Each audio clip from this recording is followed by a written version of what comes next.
Well, I want to bring in two colleagues now from the Parliamentary Press Gallery to discuss the new Liberal-NDP deal. Tonda MacCharles is a parliamentary reporter for the Toronto Star. Bob Fife is the parliamentary bureau chief for the Globe and Mail. Good to see you both. Tonda, let me start with you if I can. We've heard all the political parties characterize what this deal means and what it might mean for Canadians today and why it was done. How would you characterize it, and what do you think it means?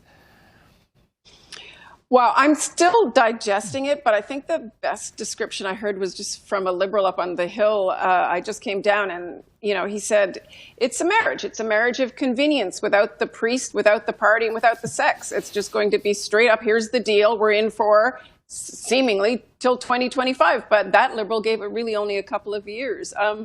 Look, I think that we can see what it gives the Liberals. It gives them a guaranteed run. The bigger question, I think, is what it gives the NDP. And I think while they are claiming victory out of, getting some dental care and pharmacare programs moving ahead, I'm not sure strategically over the long term if this positions Jagmeet Singh as a Tommy Douglas, to be honest. I think it's going to electorally present them problems with trying to raise funds, candidates, and basically make another go at an election. I think this signals the end of Jagmeet Singh's leadership in a few years.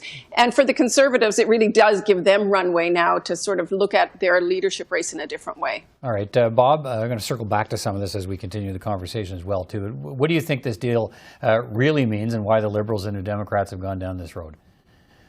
Well, from the Liberals, it's obvious. They had been complaining about the toxic environment in the last Parliament, where it was difficult getting legislation passed, that there were committee hearings that were going after the Liberals, whether it was on issues of China or sexual harassment within the military. And this was causing them a lot of problems. And so they were able to get together. They tried in November to work out a deal with the NDP, and it didn't work. It resumed in January under pretty secret negotiations. And so from the Liberals' point of view, they've got a clear runway until 2025. And I agree with Tonda that I'm not quite sure whether the NDP get to benefit from this. They can certainly tell people that they've got dental care and some movement on pharmacare and other issues like that. But in the end, it could end up benefiting the Liberals far more than it's going to benefit the NDP. Yeah. And as for the Conservatives, it's actually a blessing in disguise for them, because whoever wins that leadership is going to have a great difficulty trying to pull the party together, because there's been so much meanness and spite and nastiness going around amongst the leadership candidates. And so they'll need to heal the wounds of the party, and they'll also they'll have time to develop policies to be able to run against the Liberals. Right. And this deal, Liberal-NDP deal, is going to be really easy for them to spin to Canadians as a lot of spending and not much reining in spending or regard to the economic growth. Yeah, let's talk about that. Tonda, what do you think this deal does mean for federal spending and how the government will decide where the money goes now? Because it's got this deal with the NDP, and to some extent, we already know what it's agreed to, and who knows what else might be involved as the deal goes forward. Mm-hmm. No, it means billions and billions more for federal spending. Look, there's a reason why the Liberals had gone slow on pharmacare, and they'd only given a passing nod in a throne speech once upon a time 2 years ago to dental care, just to keep the NDP happy at the time, and they've never made any concrete moves towards it. Really, I think the bigger question now becomes, how does Chrystia Freeland, in a budget that's to come in a couple of weeks, square that circle of trying to put Canada back on a fiscal track that's reasonable and solid and gets us somewhere close to starting to paying down the bills?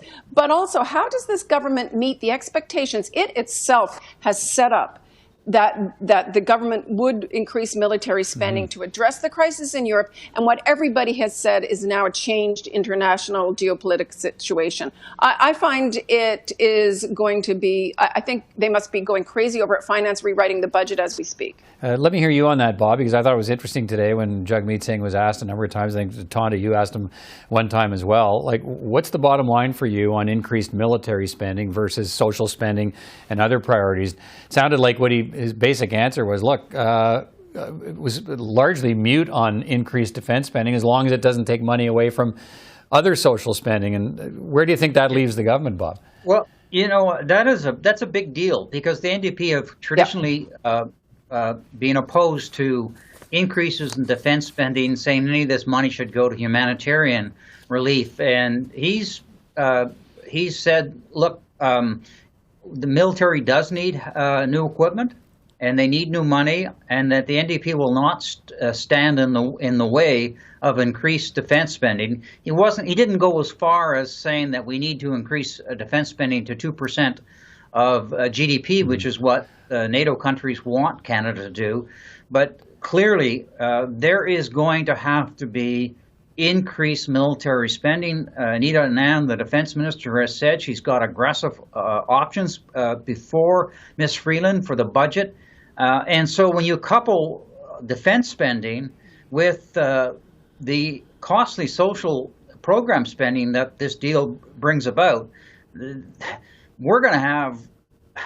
not going to be any reining in of any spending. And I can imagine the business community is pulling their hair out, and people and economists like Don Drummond are pulling their hair out because there is no sense of how do we restrain government spending. And as you know, Peter, in the long run, it all comes back to roost. Somebody's got to pay for it at the end of the day. Right. Tonda, you talked about, when you talked earlier a little bit about possible risks to the NDP, where could this thing go bad for the NDP to the point where, it really might affect them in the next election campaign? If the Liberals claim all the credit for stuff they've done, the NDP is sort of an extra thumb as part of the process. Who gets credit for all of this? Well, there's a few things, right? So there's that. Basically, what's the reason to vote NDP if the Liberals will deliver the NDP platform? What's the reason for donors and volunteers and candidates to step forward for an NDP party that is essentially given over all the decision-making levers to the Liberals? Even though there's this agreement in place and they say they can still talk, effectively the NDP has promised confidence now on all the money bills going forward for 3 years. They say they can pull out, but then I just find that the risks are high for the NDP in this. They had those levers at their disposal, and when you have the ability to threaten a Liberal government with losing power if you don't implement these, X or Y step, that seems like a stronger, to me, carrot than this so-called stick of an agreement that they can still threaten to pull at any time. I find that their credibility has suffered as a result, but we'll see. Look, if the Liberals do deliver, and Jagmeet Singh gets to claim that we delivered dental care and we delivered pharmacare, if those things do pan out, I suppose that's a policy victory for them, isn't it? But I don't know, if you're in the grassroots today, you're wondering, what was all that about? What was all that talk about how Justin Trudeau was untrustworthy and couldn't be worked with? Just got 30 seconds left, Bob. Let me hear you on that and the risks here for the NDP. They're also getting sucked in here because they're promised the House leaders will have regular meetings. Jagmeet will have regular meetings with Trudeau. And the government, the civil servants will brief them on legislation. So what about when it's legislation that they don't like? Well, they've been briefed on it. They couldn't get anything. They're going to have to wear that as well. So I don't think that this, in the long run, is going to benefit them because they're going to have to wear the good with the bad. And the Liberals are always going to try to take credit for the good, and they're certainly not going to take any credit for the bad. They'll throw that off them to the NDP. And then that all ends up with the ugly at the end of it, the good, the bad. Then you get the ugly, and who knows where we go from there. Thank you both. Good to talk to you. Take care. Thanks, guys. Bye. See you.